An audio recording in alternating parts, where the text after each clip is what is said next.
C'est un jour un petit peu spécial aujourd'hui, puisqu'avant toute chose, j'aimerais dire à tous nos auditeurs qu'on a tous le cœur lourd face à cette actualité tragique et à cet accident d'hélicoptère qui a coûté la vie à 10 personnes, dont 3 très grands sportifs français, Florence Artaud, Camille Muffat et Alexis Vastine. Alors on pense évidemment à toutes les équipes d'Adventure Line Production, ALP, c'était la boîte de production. On avait des amis qui travaillaient là-bas, qui produisaient sur place en Argentine cette émission d'aventure pour TF1. On pense bien sûr à TF1, on pense à toutes les familles des victimes, on pense et au nom de toute l'équipe des Pieds dans le plat, on leur témoigne notre solidarité dans cette terrible épreuve et on leur dédie bien sûr notre émission d'aujourd'hui. On va rappeler les faits, on va revenir sur cet accident d'hélicoptère qui a coûté la vie à 10 personnes dans un instant. C'était dans le cadre d'une émission qui s'appelle Dropped, qui est un petit peu, qui est un concept qui est un petit peu décliné partout à l'étranger. On va en reparler. Avec nous autour de la table, il y a Jean-Pierre Foucault. Merci d'être là, Jean-Pierre. Merci, bonjour.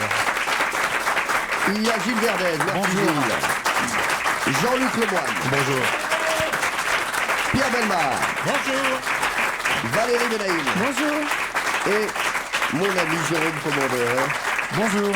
Merci d'être là à tous. Alors, l'émission Dropped, donc c'est une émission d'aventure qui se passait donc en Argentine. Alors, on a avec nous Corinne Boulou. Merci Corinne qui est Bonjour à tous, bonjour Céline. bien sûr notre spécialiste des sports sur Europe 1. Alors, on va revenir sur la disparition des sportifs, le boxeur Alexis Vastine et la nageuse Camille Muffat, et bien sûr la disparition de Florence Artaud. Jean-Pierre, nous, on avait connu Florence Artaud ensemble. On a connu Florence à Marseille, puisqu'elle habitait à Marseille, elle habite le petit port de la Madrague de Mordon, dans les quartiers sud de Marseille.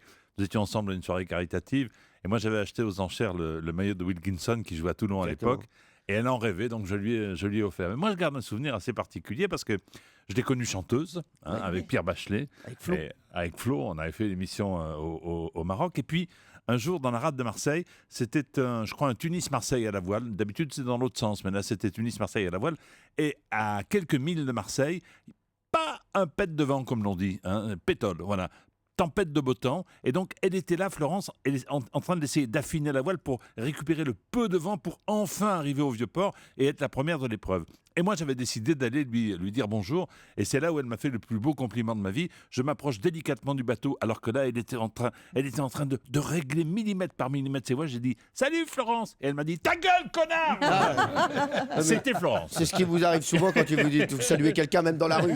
Non, mais ça vous arrive à Paris, Jean-Pierre. Oui. Lui, il arrive à la boulangerie, il dit 2 baguettes, on lui dit ta gueule, connard. Non, mais c'était Florence, c'est-à-dire que c'était. D'ailleurs, ça a failli faire un petit scandale avec le titre du Parisien lorsqu'elle a gagné la Route du Rhum, parce que le Parisien avait titré sur 5 colonnes Flo, t'es un vrai mec. Ouais, T'es un vrai mec. Ça avait fait un petit scandale. Et c'est ça vrai. avait fait un petit scandale. Gilles, vous étiez au Parisien à l'époque, non? Absolument. Il était patron du Parisien, Gilles. Vous étiez patron du Parisien. à l'époque J'étais, oui, tout près de la direction de l'époque, et c'est vrai que à la confection du titre, il y avait une grosse polémique parmi les équipes rédactionnelles. C'est là qu'a commencé la chute de Gilles Verdez.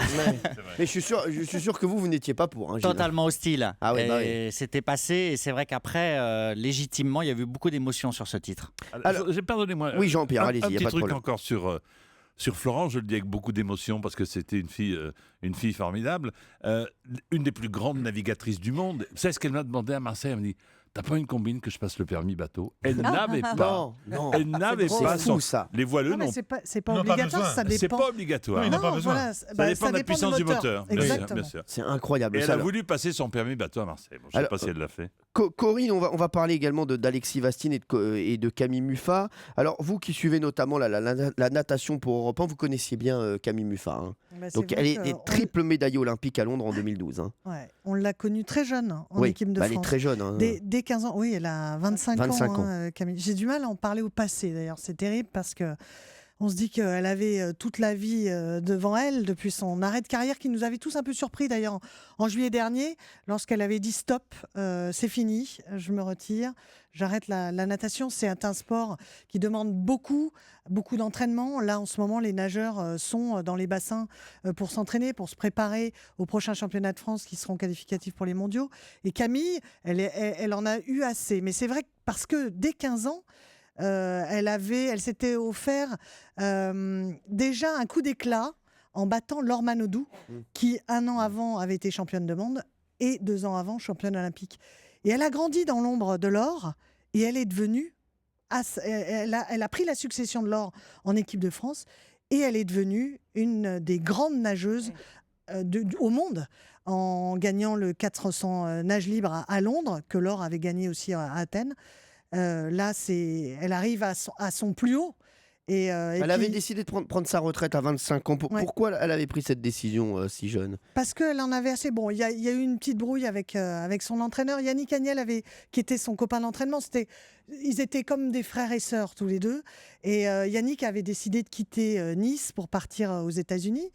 Et c'est vrai que Camille s'est retrouvée un petit peu sans doute seule à ce moment-là parce qu'ils se chambraient pas mal tous les deux. C'était un peu chien et chat. Et je pense que après des jeux, c'est toujours compliqué, ce que nous disent les sportifs, de se remettre en selle, de repartir, se redonner des objectifs. Et je crois que Camille, ben voilà, elle a eu ce qu'elle voulait et elle préparait donc. Mais elle était très contente. Moi, je l'ai revue en décembre dernier. C'était une jeune femme épanouie. Elle n'avait pas de regrets d'avoir pris sa retraite.